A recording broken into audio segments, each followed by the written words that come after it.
Okay, you've heard the stories lately, right? Strokes are happening at a much younger age, including to our next guest, who had a stroke at age 47. That's Brian Snow, and he's here with Dr. Blake Boletko. He's the stroke specialist from the Cleveland Clinic. John Singleton, he was a young man, 51 years old or something like that. You were 46 years old when you had symptoms? 46 when it happened, and for 47 currently. Yeah, so did you ever think about stroke symptoms or anything like that before this happened to you? What was your mindset? Yeah, never. I didn't. It wasn't something that was top of mind.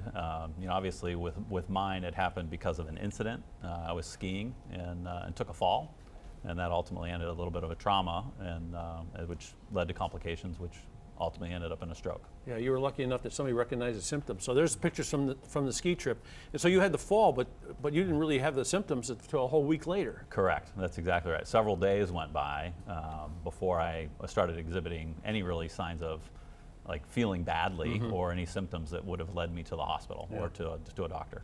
So Dr. Boletko, you're the man who knows all about this. You're the doctor. And we've had the stroke truck here. Cleveland Clinic has this very special truck that reacts quickly to a stroke victim, right? Correct, our mobile stroke unit. So this actually delivers stroke care to where the patient is having strokes. Yeah.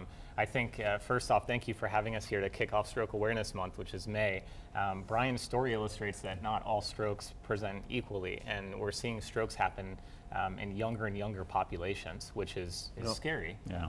Well, I think the strange thing about stroke that people don't think about is they're not always fatal. More often than not, they're not fatal, right? And you end up in a situation where it's difficult to have a healthy lifestyle. That's correct. Stroke is still a leading cause of disability, and that's usually what we link stroke with. And so exactly what you said, and younger patients in their most productive time of their life are now severely disabled. So is there some way he could have avoided this, or this is one of those things that it's just luck of the draw? For Brian, he's a pretty healthy guy. So this illustrates that even with an injury to the neck, it can lead to something like stroke. And luckily, he acted very quickly, he and his family, and got to the emergency department. And from there, we were able to thankfully take care of him. He's got 3 kids and a wife who are very happy that you're smart enough to make that move. What a beautiful family, too.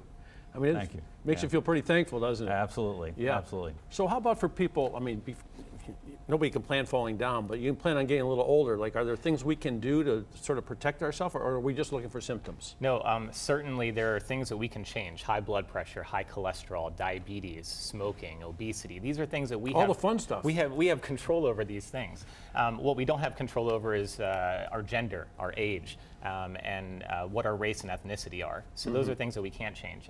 I kind of stress to everybody whenever we are looking for more typical signs of stroke, an acronym BFAST, B for balance, any loss of balance, E for eyes, any sudden loss of vision to one or both eyes, F for facial droop, which people are familiar with, right. A for arms, so if your arms are drifting down, one arm versus the other, same is true with the legs. S is for speech, so slurring or any loss of your speech. And then T is the most important one, time to call 911. Do not sit at home. Yeah. Stroke doesn't present with pain like heart attacks, so it's important to recognize these signs and get to the emergency department as fast as possible. Yeah, I think the most difficult thing you mentioned there out of all those things, all those symptoms, is a person sitting at home going like, well, it's not really that. It's not really happening to me. But in this case, every minute counts, right? Correct. Time is brain.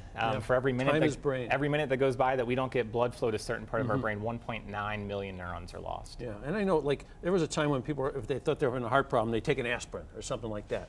That's probably not a good idea if you think you're having a stroke. Aspirin can sometimes help in stroke, but the most important thing is the faster you get somewhere that we can do something about this. We have options and new innovative techniques to where we can either go in through the groin and pull a clot out or put stents into the artery like what we did with Brian. What was that like? What was that experience like?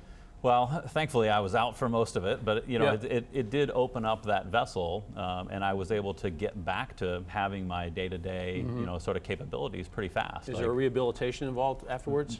Fortunately, there was not. So I was able to get a lot of that functionality while I was still in the hospital hours later. One of the lucky people on the planet. You know what's lucky? It's lucky living in Cleveland that we have the Cleveland Clinic. Absolutely. I mean, that is lucky. I mean, it's one of the best hospitals in the world.